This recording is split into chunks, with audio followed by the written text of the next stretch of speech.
Ustaz kias, bagi contoh. Bir, tak ada bir dalam Quran. Ada bir khamar. Ada bir dalam Quran. Mana ada? Ada nih Pak Ustaz. Lan tanalul bir. Itu birra, di situ kebaikan. Saya nak cakap hukum minum bir. Mana ada bir dalam Quran? Yang ada dalam Quran itu khamar. Khamar itu anggur yang diambil airnya, diletak dalam botol, disimpan selama sepekan. Selepas itu muncullah di dalamnya bernama alkohol. Bukan bahasa Arab, walaupun ada al. Ini khamar. Kain penutup kepala perempuan khimar, khimar. Sedangkan minuman ini khamar. Kenapa khimar dengan khamar? Bila kain ini ditutup, maka tertutup kepala, nama dia khimar. Bila ini diminum, tertutup isi kepala, nama dia khamar. Bila orang dah minum ini tertutup isi kepala, dia tak boleh bezakan mana bini dia, mana bini orang, mana kawan, mana lawan. Maka disebut khamar. Yang ada dalam Quran khamar. Innamal khamru wal maisiru wal ansabu wal azlamu rijsun, najis, min amali syaitan, perbuatan syaitan, fajtanibu. Nah, bagaimana kias? Menetapkan sesuatu yang belum ada hukumnya kepada sesuatu yang sudah ada hukumnya kerana ada persamaan illat di antara keduanya. Yang sudah ada hukumnya apa? Khamar. Yang belum ada hukumnya apa? Bir. Menetapkan sesuatu yang belum ada hukumnya bir kepada sesuatu yang sudah ada hukumnya khamar, kerana ada illat kesamaan antara keduanya. Apa kesamaan antara khamar dan bir? Bila ini diminum menghilangkan akal, ini pun menghilangkan akal, maka sama. Itulah dia qiyas. Paling tinggi Quran, di bawah Quran hadis, di bawah hadis ijma' kesepakatan ulama, di bawah ijma' qiyas. Bila tak ada qiyas, orang merata-rata akan minum bir. Kamu kenapa minum bir? Mana ayatnya? Mana hadisnya? Mari kembali ke Quran dan hadis. Iya juga ya. Menabur bunga di kubur bolehkah dikias dengan Nabi mencucuk pelepah korma pada kubur? Ya. Pelepah korma bertasbih, bunga-bunga bertasbih.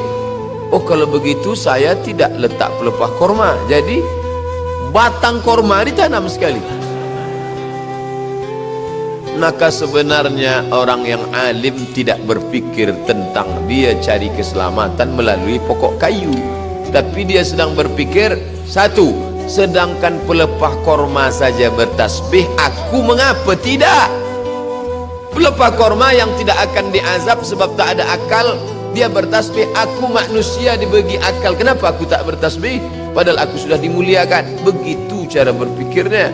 Dua, kata Imam Nawawi, sedangkan pelepah korma bertasbih sampai tasbihnya pada orang mati, apalagilah tahlil Abdul Somad, la ilaha illallah.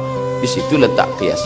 Imam Nawawi mengkiaskan itu, maka dia letakkan bunga. Kenapa engkau letak bunga? Aku pakai kias. Bila pelepah korma bertasbih, maka bunga pun bertasbih. Ya, berlaku kias di sana. Tapi kenapa ada setengah orang melarang bunga? Sebab orang yang meletak bunga itu bukan kerana tasbihnya, tapi dia meyakini bila engkau letak bunga 7 macam selama 7 hari, maka akan datang 7 bidadari. Ini tak betul, batil. Sampai Muhammad bin Idris Asy-Syafi'i datang ke Baghdad, Irak. Saya belum menemukan ada hadis yang mengatakan bahwa tai kucing itu najis. Mana ada hadisnya? Tapi ketika Nabi manggil sahabat mau istinja, sahabat tolong ambilkan batu, kasih batu, nih batu, istinja 3 kali, tolong ambilkan batu, kasih batu, tolong ambilkan batu, batu habis, sahabat ngasih tai onta kering, nih tai onta kering. Nabi lihat, innahu riksun, riksun, najis, kotoran. Ini kotoran, kata Nabi. Disitulah dasar pengambilannya. Kalau tai onta saja najis, padahal ontanya halal, apalagi tai kucing. Itulah dalil mazhab Syafi'i. Simple, sederhana. Quran, hadis, ijma', qiyas. Maka dalam mazhab Syafi'i itu najis. Kenapa?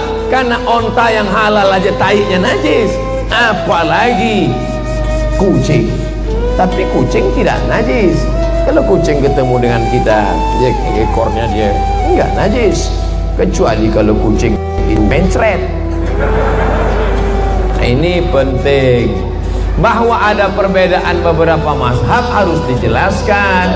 Menurut mazhab ini, menurut mazhab ini. Contoh sudah nggak ada sama sekali.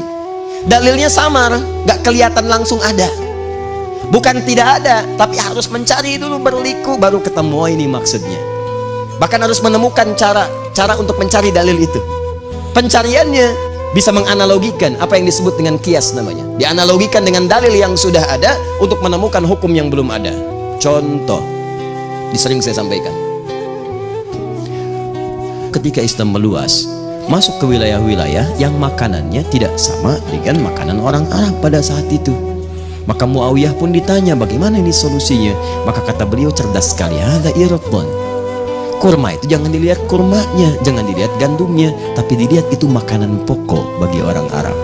Bukan cuma zaman Nabi, bukan hanya zaman Nabi, sekarang pun masih makan itu.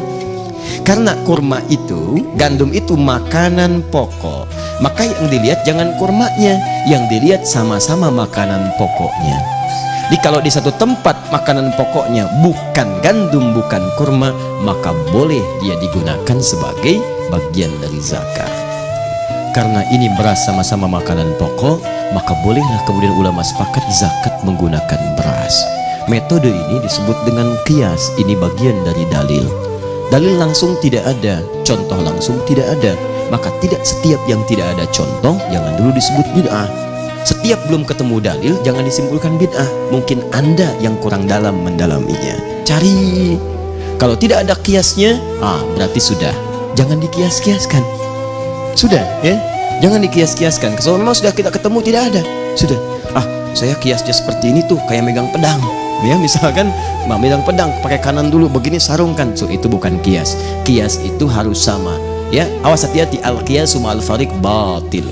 Mengiaskan sesuatu, menganalogikan sesuatu yang tidak sama, itu hukumnya batil, tertolak di sini. Analogi yang tidak sepadan kanan dengan kiri itu beda.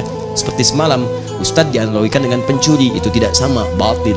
Ustadz dianalogikan dengan manusia, dengan hewan, itu tidak sama, batil.